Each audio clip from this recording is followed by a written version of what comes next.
이렇게 따뜻한 국을 보니 마음이 놓여요. 많이 드세요. 고마워요. 당신도 많이 먹어요. 제 이름은 정수연이에요. 올해 71살입니다. 제 인생에서 가장 아픈 이야기를 끝까지 지켜봐 주세요. 저는 경상도 작은 마을에서 태어났어요.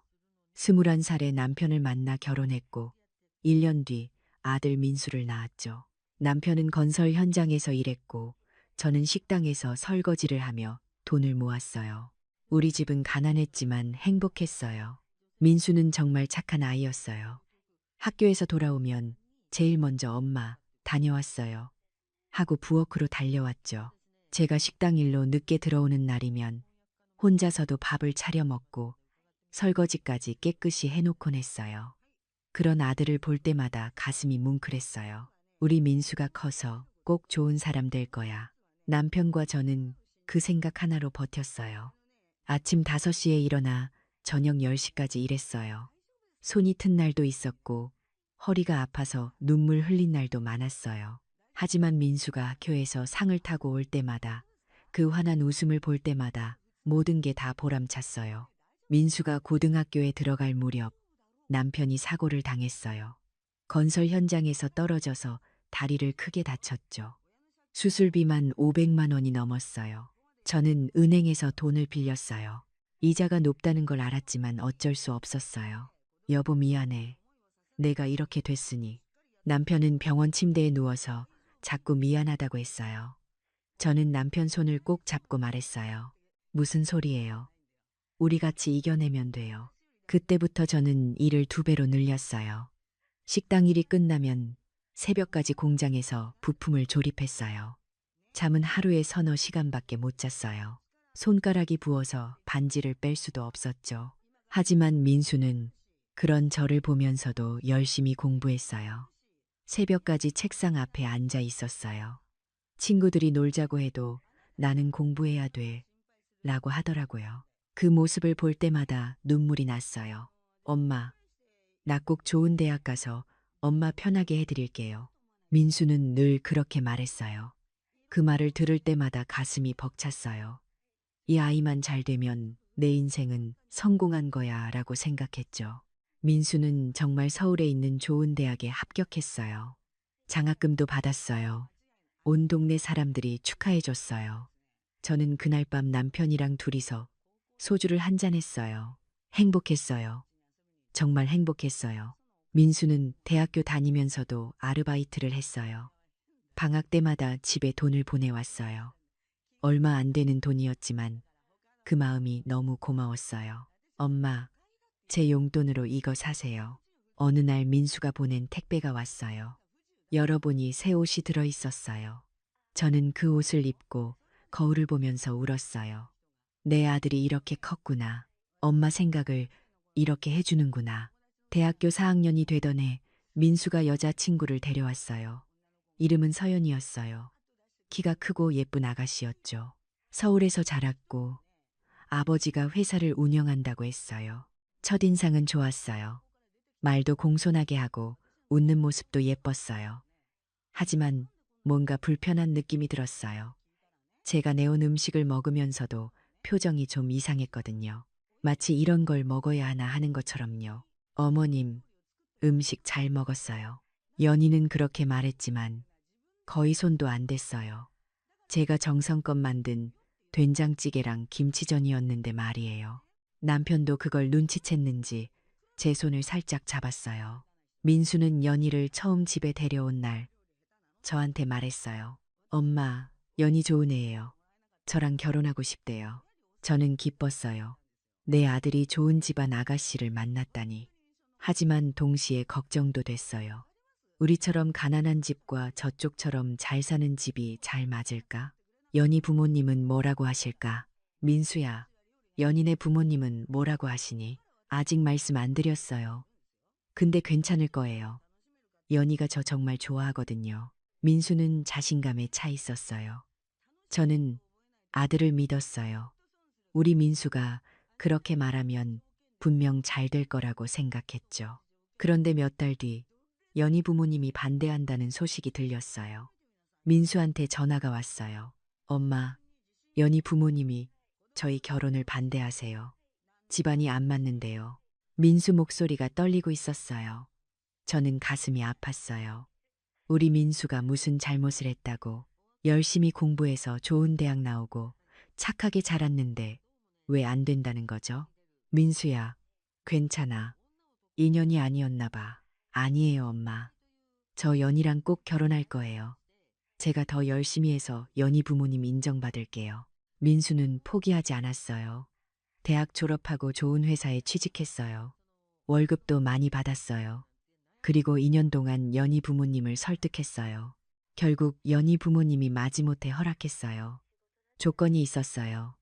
결혼식은 서울에서 하고, 신혼집도 서울에 마련하고, 우리 부부는 결혼식에만 참석하라는 거였어요. 엄마, 미안해요. 연희 부모님이 그러시는데, 그래도 결혼은 할 수 있게 됐어요. 민수는 미안해했어요. 저는 괜찮다고 했어요. 아들이 행복하면 그걸로 됐다고 생각했거든요. 결혼식 날, 저와 남편은 새벽부터 준비했어요. 제일 좋은 옷을 입었어요. 서울까지 기차를 타고 갔죠. 결혼식장은 정말 컸어요. 저희가 살던 동네 체육관보다 더 컸어요. 하지만 결혼식장에서 우리를 아는 사람은 아무도 없었어요. 연희 쪽 하객들은 우리를 보면서 수근거렸어요. 무슨 말인지 다 들렸어요. 신랑 부모님이시래. 시골에서 오셨대. 아이고, 옷 좀 봐. 촌스럽게. 저는 그 말들을 들으면서도 참았어요. 오늘은 우리 민수 결혼하는 날이잖아요. 행복해야 하는 날이에요. 식이 끝나고 민수와 연희가 인사를 하러 왔어요. 민수는 제 손을 꼭 잡았어요. 엄마, 행복하게 살게요. 걱정 마세요. 저는 고개를 끄덕였어요. 눈물이 날 것 같았지만 참았어요. 연희도 인사를 했어요. 어머님, 아버님, 민수 잘 부탁드려요. 그렇게 말했지만 연희 눈빛은 차가웠어요. 마치 의무적으로 하는 인사 같았어요. 하지만 저는 그때 그 느낌을 무시했어요. 내가 너무 예민한가 봐. 연희도 떨려서 그런 거겠지라고 생각했죠. 결혼 후 1년 동안 민수는 자주 연락했어요. 한 달에 한두 번은 전화가 왔고 명절에는 꼭 집에 왔어요. 하지만 연희는 한 번도 같이 오지 않았어요. 엄마, 연희가 몸이 안 좋대요. 다음에 꼭 같이 올게요. 민수는 늘 그렇게 말했어요. 저는 믿었어요. 며느리도 사정이 있겠거니 했죠. 그러다 2년째 되던 해부터 민수 전화가 뜸해졌어요. 한 달에 한 번도 안 왔어요. 제가 전화하면 엄마, 요즘 회사 일이 바빠서 라고만 했어요. 그해 추석, 민수는 집에 오지 않았어요. 전화로만 인사했어요. 엄마, 죄송해요. 올해는 연인의 집에 가야 해요. 다음에 꼭 갈게요. 저는 섭섭했지만 이해하려고 했어요. 결혼하면 처가 식구들도 챙겨야 하니까요. 하지만 남편은 달랐어요. 그래도 그렇지. 자식을 낳아 길러준 부모를 어떻게 이래. 남편은 화가 났어요. 저는 남편을 달랬어요. 여보, 민수도 어른이 됐잖아요. 이해해줘요. 하지만 그때부터 뭔가 달라지기 시작했어요. 민수한테서 오는 돈도 줄었어요. 예전에는 한 달에 한 번씩 10만 원이라도 보내줬는데 이제는 몇 달에 한 번씩 5만 원 정도만 왔어요. 그러던 어느 날 남편이 또 쓰러졌어요. 이번에는 심장이었어요. 의사 선생님이 말했어요. 수술을 빨리 해야 합니다. 늦으면 위험합니다. 수술비는 800만 원이었어요. 저는 집에 있는 돈을 다 모았어요. 300만 원밖에 안 됐어요. 은행에서도 더 이상 대출이 안 된다고 했어요. 저는 떨리는 손으로 민수한테 전화했어요. 민수야, 아빠가 쓰러지셨어. 수술을 해야 하는데 엄마 얼마나 필요하세요? 500만 원만. 민수야, 미안하다. 엄마가 이러면 안 되는데. 엄마, 제가 돈을 보내드릴게요. 걱정 마세요. 민수 목소리는 침착했어요. 저는 눈물이 났어요. 역시 우리 민수예요. 아빠가 위급한데 바로 도와주겠다고 하잖아요. 고맙다. 민수야, 엄마가 꼭 갚을게. 무슨 소리예요, 엄마? 당연한 거죠. 전화를 끊고 저는 남편한테 달려갔어요. 여보, 민수가 돈 보내준대요. 이제 수술할 수 있어요. 남편은 눈물을 흘렸어요. 그날 밤, 우리 부부는 손을 꼭 잡고 기도했어요. 다음 날, 민수한테 전화가 왔어요. 엄마, 저 지금 회사에서 급한 일이 있어서 내려갈 수가 없어요. 대신 연희를 보낼게요. 연희가 돈 가져다 드릴 거예요. 그래도 되겠니? 연희가 힘들지 않을까? 괜찮아요. 엄마, 연희도 아버지 걱정하고 있어요. 저는 안도했어요. 며느리가 직접 오다니 우리를 걱정해 주는구나 싶었죠. 이틀 뒤 연희가 왔어요. 기차역에서 택시를 타고 왔다고 했어요. 손에는 작은 가방만 들고 있었어요. 어머님, 오래간만이에요. 연희는 웃으면서 인사했어요. 하지만 그 웃음이 왠지 어색했어요. 눈은 웃지 않았거든요. 고생했어. 서울에서 여기까지 오느라 힘들었지. 아니에요. 괜찮아요. 연희는 병원으로 같이 갔어요. 남편을 보더니 인사를 했어요. 아버님, 괜찮으세요? 응, 고맙다. 멀리서 왔는데 남편은 기뻐했어요. 며느리가 왔으니까요. 병실을 나와서 저는 연희한테 물었어요. 연희야, 민수가 돈을 보냈니? 네, 여기 있어요. 연희가 가방에서 봉투를 꺼냈어요. 열어보니 돈이 들어 있었어요. 근데 200만 원밖에 안 됐어요. 연희야, 이게 200만 원인데. 네, 민수가 지금 당장은 이것밖에 못 구한대요. 나머지는 다음 주에 보내준대요. 저는 당황했어요. 수술은 모레까지 해야 한다고 했는데 돈이 모자라면 어떡하죠? 그럼 나머지는 언제쯤? 글쎄요. 민수한테 직접 물어보세요. 연희 목소리가 차가웠어요. 뭔가 이상했어요. 예전과 달랐어요. 연희야, 혹시 점심 먹었니? 우리 집에 가서. 아니에요, 어머님. 저 오늘 저녁에 서울로 다시 올라가야 해요. 약속이 있어서요. 그래. 그럼 역까지라도 데려다 줄게. 괜찮아요. 택시 탈게요. 연희는 그렇게 말하고는 바로 나가버렸어요. 저는 멍하니 서 있었어요. 뭔가 잘못됐어요. 이건 아닌 것 같았어요. 저는 민수한테 전화했어요. 민수야, 연희가 200만 원만 가져왔는데 나머지는 언제 보내줄 수 있니? 엄마, 죄송해요. 지금 제 통장에 돈이 그것밖에 없어요. 이번 달에 연희차 할부금이랑 대출이자 나가고 나니까 남은 게 없어서요. 그럼 아빠 수술은 어떻게 하니? 모레까지 해야 한다는데. 엄마, 죄송해요. 정말 죄송해요. 제가 다음 주에 월급 나오면 바로 보내드릴게요. 민수 목소리가 떨렸어요. 저는 화를 낼 수가 없었어요. 우리 아들도 힘든가 봐요. 알았어. 엄마가 어떻게든 해볼게. 전화를 끊고 저는 주저앉았어요. 어떻게 해야 하죠? 300만 원이 있고 민수가 보낸 200만 원 합쳐서 500만 원. 아직 300만 원이 부족해요. 저는 동네 사람들한테 돈을 빌렸어요. 여기저기 손을 벌렸어요. 부끄러웠지만 남편 목숨이 달린 일이었어요. 결국 200만 원을 더 모았어요. 남은 100만 원은 제 결혼 반지를 팔아서 만들었어요. 수술은 잘 됐어요. 의사 선생님이 잘하셨어요. 남편은 중환자실에서 일주일 있다가 일반 병실로 옮겼어요. 여보, 미안해. 내가 또 이렇게 됐어. 무슨 소리예요? 살아만 있어주면 돼요. 저는 남편 손을 잡고 울었어요. 정말 다행이었어요. 민수한테서 다음 주에 전화가 왔어요. 엄마, 돈 붙였어요. 확인해 보세요. 응. 고맙다, 민수야. 통장을 확인했어요. 50만 원이 들어와 있었어요. 약속했던 300만 원이 아니라 50만 원만요. 저는 다시 전화했어요. 민수야, 50만 원만 들어왔는데. 엄마, 죄송해요. 이번 달에 연희가 백화점에서 쇼핑을 좀 많이 해서 제 월급으로는 이것밖에 못 보내드려요. 그 순간 뭔가 확 깨졌어요. 아빠가 수술하는데 며느리가 쇼핑을 했다고요. 그리고 아들은 그걸 당연하게 생각한다고요. 민수야, 그게 무슨 소리니? 아빠가 수술했는데 엄마, 연희도 스트레스 많이 받아요. 제가 집안일 때문에 힘들어하니까 연희가 속상해 하잖아요. 좀 이해해 주세요. 이해? 내가 뭘 이해해야 하는데. 엄마, 저희도 살기 힘들어요. 서울에서 살려면 돈이 많이 들어요. 집세도 내야 하고, 차 할부금도 내야 하고. 저는 말문이 막혔어요. 우리 민수가 이런 말을 하다니. 예전에 엄마, 제가 돈 벌어서 엄마 편하게 해드릴게요 라고 하던 그 아이가 맞나요? 그래, 알았어. 엄마가 알아서 할게. 전화를 끊고 저는 한참을 울었어요. 남편이 퇴원한 다음 날, 명절이 다가왔어요. 설날이었어요.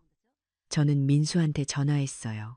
민수야, 설날에는 내려올 거지? 엄마, 그게 올해는 연인의 집에 가야 할 것 같아요. 작년에도 연인에 갔잖니. 올해는 우리 집에 와야지. 엄마, 연희 부모님이 계속 오라고 하세요. 제가 어떻게 거절해요? 그럼 아빠가 수술하고 이제 겨우 회복 중인데. 엄마, 다음 명절에 갈게요. 이번에는 정말 어쩔 수 없어요. 저는 화가 났어요. 민수야, 너 이러면 안 돼. 부모가 누구야? 우리가 너를 어떻게 키웠는데. 엄마, 저도 힘들어요. 엄마는 맨날 저한테만 뭐라고 하시네요. 민수가 소리를 질렀어요. 우리 민수가 저한테 처음으로 소리를 지른 거예요. 저는 너무 놀라서 아무 말도 못했어요. 죄송해요, 엄마. 제가 너무 예민했나 봐요. 요즘 회사 일도 힘들고. 그래, 알았어. 몸 조심해라. 저는 전화를 끊었어요. 가슴이 무너지는 것 같았어요. 설날 아침, 저는 떡국을 끓였어요. 남편이랑 둘이서 먹으려고요. 텅 빈 식탁이 너무 쓸쓸했어요. 여보, 괜찮아요. 우리 둘이라도 명절 잘 보내요. 남편이 제 손을 잡았어요. 우리는 그렇게 떡국을 먹었어요. 맛이 없었어요. 눈물 때문에 짜기만 했어요. 그런데 그날 오후, 초인종이 울렸어요. 문을 열었더니 연희가 서 있었어요. 혼자였어요. 어머님, 안녕하세요. 연희야, 민수는 회사 일이 있어서 못 왔어요. 제가 대신 왔어요. 저는 어리둥절했어요. 민수는 연인의 집에 간다고 하지 않았나요? 근데 왜 연희가 여기 있죠? 들어와. 춥지? 어서 들어와. 연희가 집 안으로 들어왔어요. 손에는 과일 바구니를 들고 있었어요. 비싼 것 같았어요. 어머님 설 선물이에요. 고맙다. 그런데 민수는 정말 회사 일이 있어? 네, 갑자기 급한 일이 생겼대요. 연희는 웃으면서 대답했어요. 근데 그 웃음이 이상했어요. 뭔가 숨기는 것 같았어요. 남편이 나왔어요. 연희 왔구나. 어서 와. 민수는? 아버님. 민수는 회사 일 때문에 못 왔어요. 연희는 또 똑같이 대답했어요. 남편은 실망한 표정을 지었지만 아무 말 안 했어요. 그래, 그럼 우리 같이 떡국이라도 먹자. 저는 부엌에 가서 떡국을 더 끓였어요. 연희는 거실에 앉아서 핸드폰만 보고 있었어요. 떡국을 상에 내놨어요. 연희는 숟가락을 들더니 떡국을 조금 떠서 입에 넣었어요. 그리고는 얼굴을 찡그렸어요. 어머님, 이거 너무 싱거운데요. 그래, 미안하다. 아빠가 수술하셔서 간을 싱겁게 했거든. 아, 그렇구나. 근데 저는 좀 짜게 먹는 편이라서. 연희는 떡국을 더 이상 먹지 않았어요. 그냥 숟가락으로 떡만 건드리고 있었어요. 식사가 끝나고 저는 설거지를 하러 갔어요. 연희는 거실에서 남편이랑 앉아 있었어요. 연희야, 민수는 요즘 어때? 잘 지내요, 아버님. 회사에서도 인정받고 있고요. 그래, 다행이다. 우리 민수가 고생 많이 했는데. 네, 민수 정말 열심히 해요. 근데 요즘 스트레스가 좀 많은 것 같아요. 무슨 스트레스? 글쎄요, 집안일로 걱정이 많은 것 같아요. 연희가 의미심장하게 말했어요.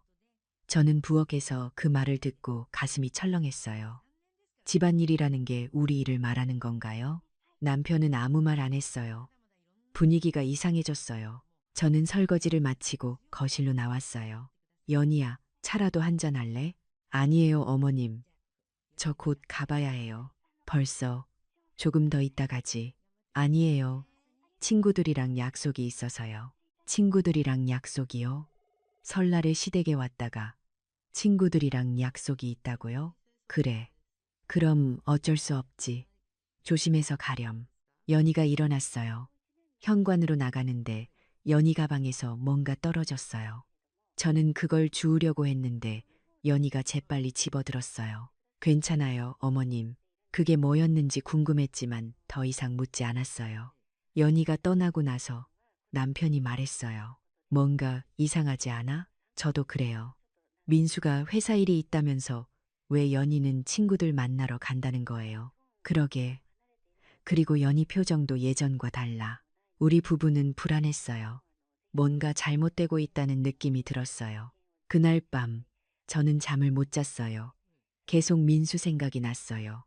우리 아들이 어디서 뭐 하고 있을까? 정말 회사 일이 있는 걸까? 다음 날 아침 저는 민수한테 전화했어요. 근데 전화를 안 받았어요. 다시 걸었어요. 또 안 받았어요. 세 번째 걸었을 때 겨우 받았어요. 엄마, 왜요? 목소리가 귀찮다는 투였어요. 민수야, 어제 연희가 왔었어. 네, 알아요. 제가 보냈잖아요. 근데 너는 왜 안 왔니? 회사 일이 있다고 했는데. 엄마, 정말 회사 일이 있었어요. 그럼 연희는 왜 시댁에 왔다가 친구들 만나러 갔대? 그건 제가 연희한테 시댁 다녀오라고 했거든요. 친구 약속은 원래 있던 거고요. 뭔가 말이 안 맞았어요. 민수야, 솔직히 말해봐. 너 어제 뭐 했니? 엄마, 왜 자꾸 저를 의심하세요? 저 정말 회사에서 일했어요. 민수가 또 소리를 질렀어요. 저는 가슴이 아팠어요. 알았어. 미안하다. 엄마가 예민했나 봐. 전화를 끊었어요. 하지만 뭔가 찝찝했어요. 며칠 뒤 남편 친구분이 전화를 주셨어요. 여보세요, 수연 씨. 나 박 사장이야. 박 사장님은 남편이 건설 현장에서 일할 때 같이 일하던 분이에요. 지금은 서울에서 사업을 하세요. 아, 사장님. 안녕하세요. 저기, 수연 씨. 내가 어제 강남에서 민수를 봤는데. 네? 민수를요? 응. 근데 여자랑 같이 있더라고. 연희 맞지? 네, 맞아요. 그런데 말이야. 둘이 레스토랑에서 밥 먹고 나오는데 분위기가 좀 이상하더라고. 민수가 연희한테 뭐라고 하면서 화낸 것 같았어. 그래요? 그래서 내가 다가가려고 했는데 민수가 연희 팔을 확 잡아 끌더라고. 연희 얼굴이 안 좋아 보였어. 저는 가슴이 철렁했어요. 사장님, 언제 본 거예요? 바로 어제. 설날 다음 날. 그럼 민수는 설날에 회사 일이 있었던 게 아니라 연희랑 서울에 있었던 거예요. 거짓말을 한 거죠. 사장님, 알려주셔서 감사해요. 전화를 끊고 저는 멍하니 앉아 있었어요. 우리 민수가 왜 거짓말을 했을까? 왜 엄마한테 진실을 말하지 못했을까? 그날부터 저는 민수가 변했다는 걸 확실히 느꼈어요. 전화도 거의 안 하고 하더라도 짧게 끝냈어요. 돈도 한 푼도 안 보내줬어요. 3월쯤 됐을 때 남편이 다시 아팠어요. 이번에는 허리였어요. 디스크가 심해져서 걷기도 힘들었어요. 여보, 병원 가봐야겠어요. 괜찮아, 좀 쉬면 나아질 거야. 남편은 참으려고 했어요. 병원비가 부담돼서 그랬죠. 하지만 일주일이 지나도 나아지지 않았어요. 결국 병원에 갔어요. 의사 선생님이 말씀하셨어요. 수술을 해야 합니다. 지금 하지 않으면 나중에는 못 걷게 될 수도 있어요. 또 수술이에요. 이번에는 400만 원이 필요하다고 했어요. 저는 고민했어요. 민수한테 전화해야 할까? 하지만 지난번에도 제대로 도와주지 못했는데 결국 전화했어요. 민수야, 아빠가 또 아프셔서 수술을 해야 해. 이번에는 허리인데. 엄마, 저 지금 정말 바빠요. 나중에 통화해요. 민수야, 잠깐만. 이거 급한 일이야. 아빠가, 엄마, 저 회의 중이라니까요. 나중에 전화 드릴게요. 뚝, 전화가 끊겼어요. 저는 멍하니 전화기를 보고 있었어요. 우리 민수가 이럴 수 있나요? 1시간 뒤 민수한테서 전화가 왔어요. 엄마, 아까는 미안해요. 정말 중요한 회의 중이었어요. 괜찮아. 근데 아빠 수술. 엄마, 솔직히 말할게요. 저 지금 돈이 없어요. 집 전세금 올려달라고 해서 보증금 더 내야 하거든요. 그리고 연희가 임신했어요. 뭐, 임신, 네. 그래서 산부인과비도 나가고 애기 물건도 사야 하고 엄마, 저도 살기 힘들어요. 저는 기뻤어야 했어요. 손주가 생긴다는 소식인데요. 하지만 기쁘지 않았어요. 민수 목소리에서 우리를 부담스러워하는 게 느껴졌거든요. 그래, 축하한다. 근데 아빠 수술은? 엄마, 죄송한데 이번에는 정말 못 도와드려요. 저희도 애기 준비해야 하니까요. 알았어. 전화를 끊고 저는 한참을 울었어요. 결국 저는 집을 담보로 대출을 받았어요. 이자가 높았지만 어쩔 수 없었어요. 남편 수술은 잘 됐어요. 하지만 회복하는데 시간이 오래 걸렸어요. 3달 동안 거의 누워 계셨어요. 그 기간 동안 민수한테서 연락은 한 번도 없었어요. 아빠가 수술 잘 됐는지, 회복은 잘 되고 있는지 묻지도 않았어요. 6월쯤 연희가 아기를 낳았어요. 민수한테서 문자가 왔어요. 엄마, 오늘 아들 낳았어요. 이름은 준호예요. 그게 다였어요. 저는 답장을 보냈어요. 축하한다. 연희랑 아기 건강하니 엄마가 산후조리 도와주러 가야 하나? 한참 뒤에 답장이 왔어요. 아니에요, 엄마. 산후조리원에 있어요. 그리고 연희 엄마가 와 계세요. 저는 아무 말도 못했어요. 며느리가 아기 낳았는데 시어머니는 필요 없다는 거예요. 그래, 알았어. 조리 잘하고 나중에 아기 보러 갈게. 네, 나중에 연락드릴게요. 나중에요. 언제가 나중인가요? 한 달이 지나고 2달이 지나고 3달이 지났어요. 민수한테서 연락은 없었어요. 제가 전화하면 엄마 바빠요. 라고만 했어요. 저는 손주 얼굴도 못 봤어요. 사진도 안 보내줬어요. 9월이 됐어요. 추석이었어요. 저는 민수한테 전화했어요. 민수야, 추석에는 집에 올 거지? 준호도 데려오고. 엄마, 이번에도 연인에 가야 해요. 민수야, 작년 설날도 연인에 갔잖니. 이번에는 우리 집에 와야지. 엄마가 손주 얼굴도 못 봤잖아. 엄마, 연희가 싫대요. 시댁 가기 싫다고 해요. 그 말에 저는 숨이 막혔어요. 뭐? 시댁 오기 싫다고? 네. 연희가 준호 데리고 기차 타고 내려가는 거 힘들대요. 그리고 거기 가면 불편하대요. 불편하다니. 우리가 며느리한테 뭘 잘못했는데. 엄마, 연희 말로는 집이 좀 낡았대요. 그리고 화장실도 좀. 저는 전화기를 꽉 쥐었어요. 손이 떨렸어요. 그래, 우리 집이 낡았지. 화장실도 오래됐고. 근데 그게 뭐가 잘못됐는데. 이 집에서 너를 키웠잖아.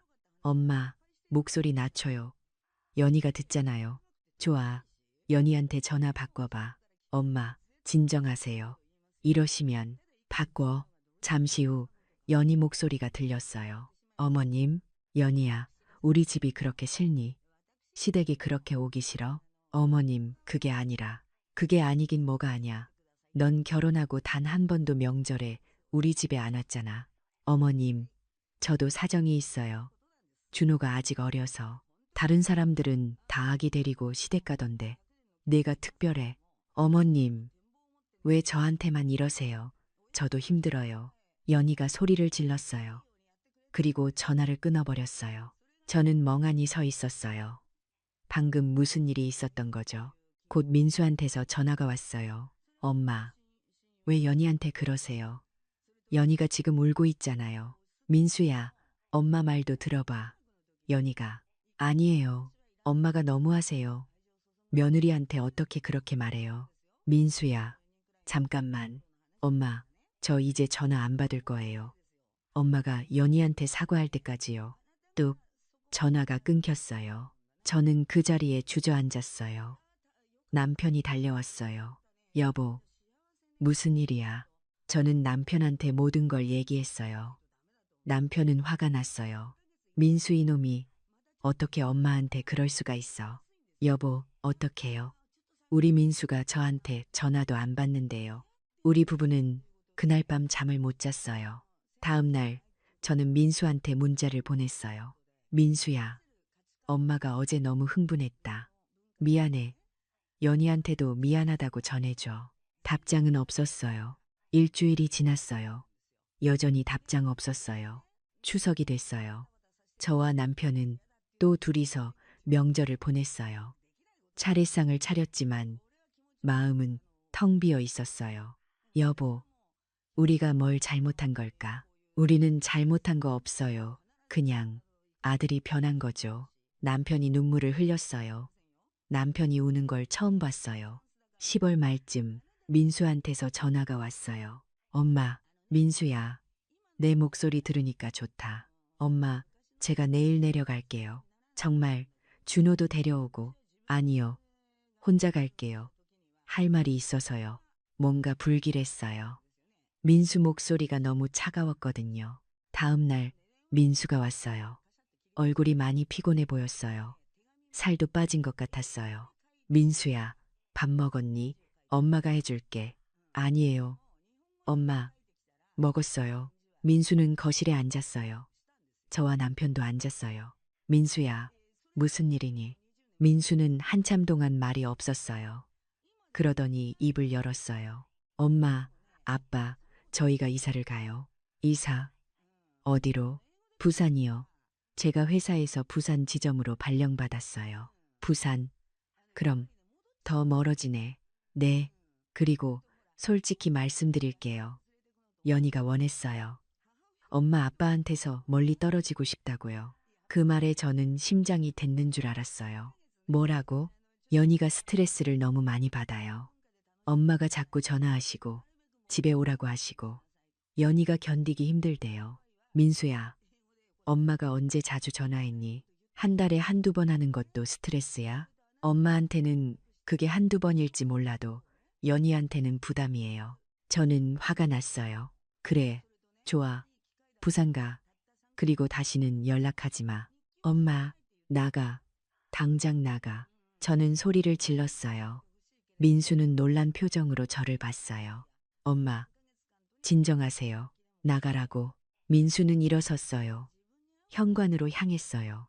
남편이 민수를 붙잡았어요. 민수야, 아빠 말 좀 들어봐. 연희 마음도 이해하지만 부모도 생각해줘야지. 우리가 너를 어떻게 키웠는데. 아빠, 저도 알아요. 엄마 아빠가 저한테 많이 해주신 거. 근데 저도 이제 제 가정이 있잖아요. 제 가정을 지켜야 해요. 그래, 내 가정을 지켜. 근데 부모는 버려? 아빠 버리는 게 아니에요. 그냥 거리를 두는 거예요. 남편이 민수 손을 놓았어요. 그래, 가거라. 내가 원하는 대로 해. 민수는 문을 열고 나갔어요. 저는 창문으로 민수가 떠나는 걸 봤어요. 뒤돌아보지도 않았어요. 그날부터 민수한테서 연락은 완전히 끊겼어요. 제가 전화해도 안 받았어요. 문자를 보내도 답장 없었어요. 11월이 됐어요. 남편이 또 아팠어요. 이번에는 심장이었어요. 전보다 더 심각했어요. 여보, 괜찮아요? 수연아, 나 이번에는 안 될 것 같아. 무슨 소리예요? 병원 가요. 저는 남편을 없다시피 해서 병원에 갔어요. 의사 선생님이 심각한 표정으로 말씀하셨어요. 즉시 수술해야 합니다. 심장 판막을 교체해야 해요. 비용은 얼마나? 1200만 원 정도 됩니다. 1200만 원이요. 저는 그 돈이 없었어요. 집을 담보로 이미 대출도 받았어요. 더 이상 빌릴 곳도 없었어요. 선생님, 시간이 얼마나 있나요? 일주일입니다. 그 안에 수술하지 않으면 의사 선생님은 말을 잇지 못했어요. 저는 집으로 돌아와서 통장을 다 확인했어요. 400만 원밖에 없었어요. 팔 수 있는 건 다 팔았어요. 집밖에 없었어요. 저는 부동산에 갔어요. 집을 팔고 싶습니다. 급하게 파시면 시세보다 싸게 나가는데 괜찮으세요? 네, 괜찮아요. 이틀 만에 집이 팔렸어요. 8천만 원을 받았어요. 시세보다 2천만 원이나 싸게 팔았지만 어쩔 수 없었어요. 남편 수술비를 냈어요. 수술은 잘 됐어요. 하지만 남편은 중환자실에서 이틀을 있었어요. 저는 병원 복도 의자에 앉아서 밤을 새웠어요. 집도 없어요. 갈 곳도 없어요. 사흘째 되던 날, 민수한테 마지막으로 전화를 걸었어요. 이번에는 받았어요. 엄마, 민수야. 아빠가 심장 수술했어. 지금 중환자실에 계셔. 그래요? 민수야, 엄마 부탁이야. 한 번만 내려와 줄 수 있니? 아빠 보고 싶어 하실 거야. 엄마, 저 지금 부산이에요. 바로 못 가요. 내일이라도. 엄마, 제가 회사 일정이 있어서요. 다음 주쯤. 다음 주면 늦어. 엄마, 소리 지르지 마세요. 제가 최대한 빨리 갈게요. 전화를 끊었어요. 저는 울었어요. 복도에서 소리내어 울었어요. 일주일이 지났어요. 민수는 오지 않았어요. 남편은 일반 병실로 옮겼어요. 많이 회복됐어요. 하지만 마음은 아팠어요. 수연아, 민수는 연락이 안 돼요. 남편은 고개를 돌렸어요. 눈물이 흘렀어요. 퇴원하는 날, 저희는 갈 곳이 없었어요. 집을 팔았으니까요. 저는 동네 복지관에 갔어요. 담당자 선생님이 도와주셨어요. 임대주택 신청하실 수 있어요. 근데 시간이 좀 걸려요. 얼마나 걸리나요? 한 달 정도요. 그동안은 임시로 쉼터에 계셔야 할 것 같아요. 쉼터요. 우리 나이에 쉼터에 가야 한다니. 하지만 어쩔 수 없었어요. 저희는 쉼터에 들어갔어요. 그날 밤, 저는 남편 손을 잡고 말했어요. 여보, 미안해요. 제가 집을 지키지 못했어요. 무슨 소리야. 당신 덕분에 내가 살았잖아. 근데 우리 이제 어떡해요? 모르겠어. 근데 우리한테 아직 서로가 있잖아. 남편이 제 손을 꼭 잡았어요. 우리는 그렇게 밤을 보냈어요. 다음 날 아침, 쉼터 식당에서 밥을 먹고 있는데 누군가 저를 불렀어요. 수연 씨. 돌아봤더니 낯익은 얼굴이었어요. 강민호. 제 첫사랑이었어요. 민호 씨. 정말 수연 씨네. 여긴 어쩐 일이야. 저는 민호 씨한테 모든 걸 얘기했어요. 민호 씨는 충격받은 표정이었어요.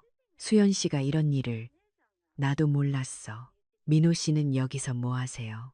나 여기서 자원봉사해. 퇴직하고 할 일이 없어서 시작했는데 벌써 3년째야. 민호 씨는 저를 따뜻하게 봐줬어요. 그 눈빛에서 옛날 기억이 떠올랐어요.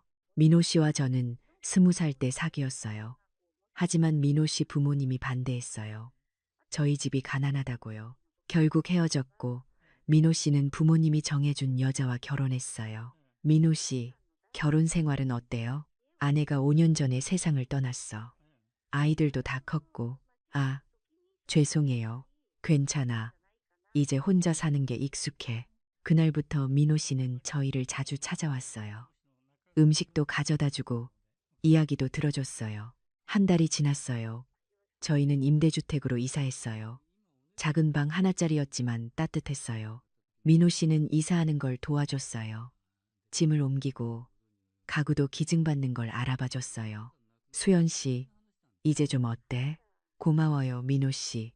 민호 씨 아니었으면 어쩔 뻔했어요. 별 말씀을. 나도 수연 씨 도울 수 있어서 기뻐.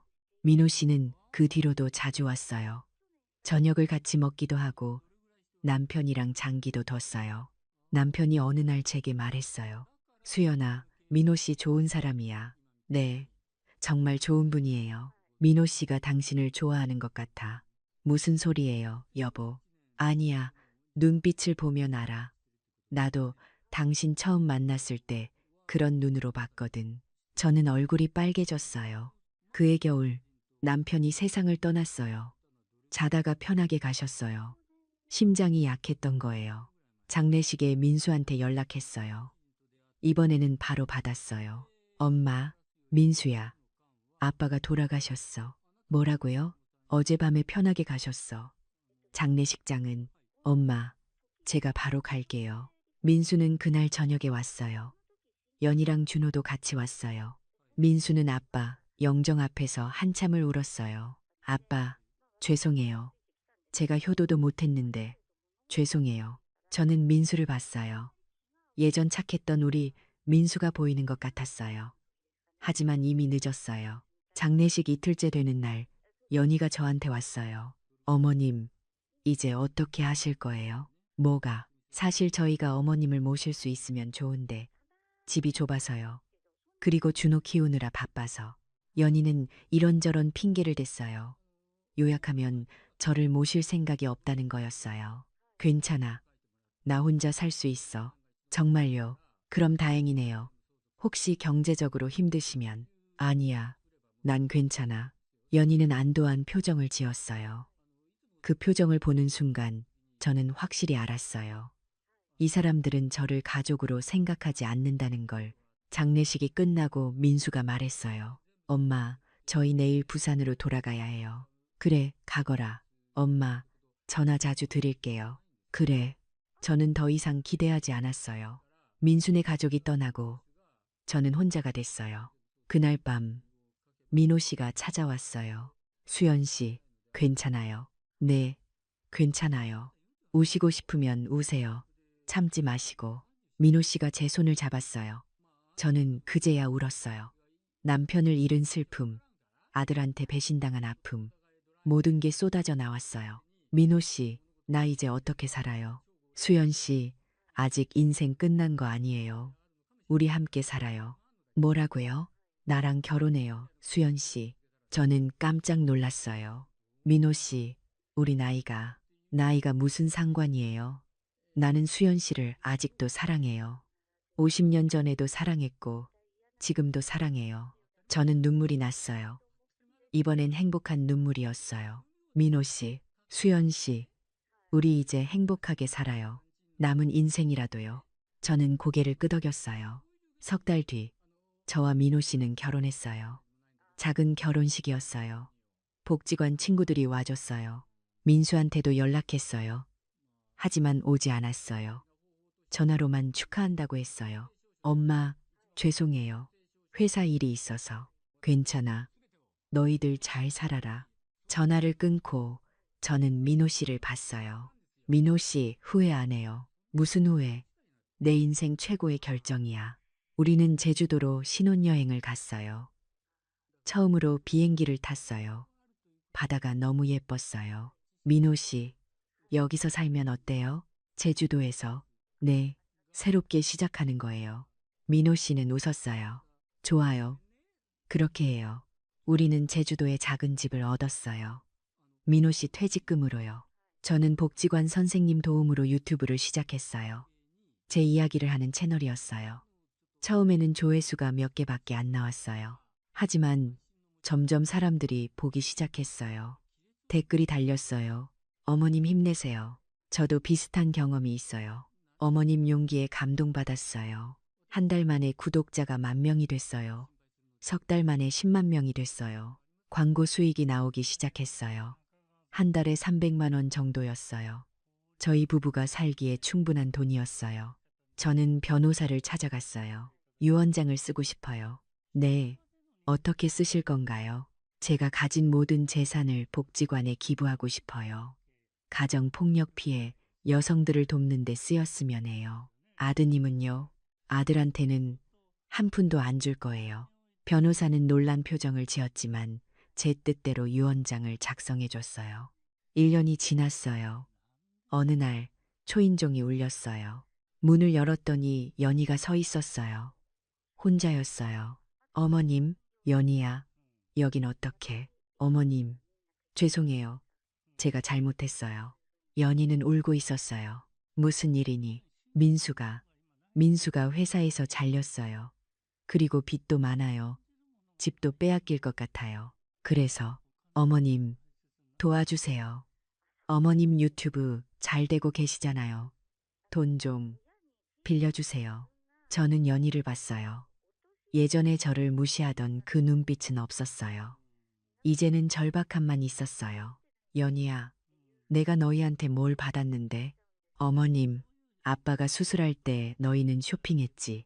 내가 도움 청할 때 너희는 바빴다고 했지. 시댁 오기 싫다고 했지. 어머님 정말 죄송해요. 제가 철없었어요. 다시 한 번만 기회를. 연희야. 저는 연희 눈을 똑바로 봤어요. 잘 됐네. 나도 보기 싫었는데. 연희는 얼굴이 하얘졌어요. 어머님, 돌아가. 그리고 다시는 오지 마. 어머님, 제발요. 준호가 학교도 못 다니게 생겼어요. 그건 너희 부모가 해결할 일이지. 내가 왜? 어머님은 할머니시잖아요. 할머니. 손주 얼굴도 제대로 못 본 사람이 무슨 할머니야. 저는 문을 닫았어요. 연희가 밖에서 울면서 계속 문을 두드렸어요. 어머님, 어머님.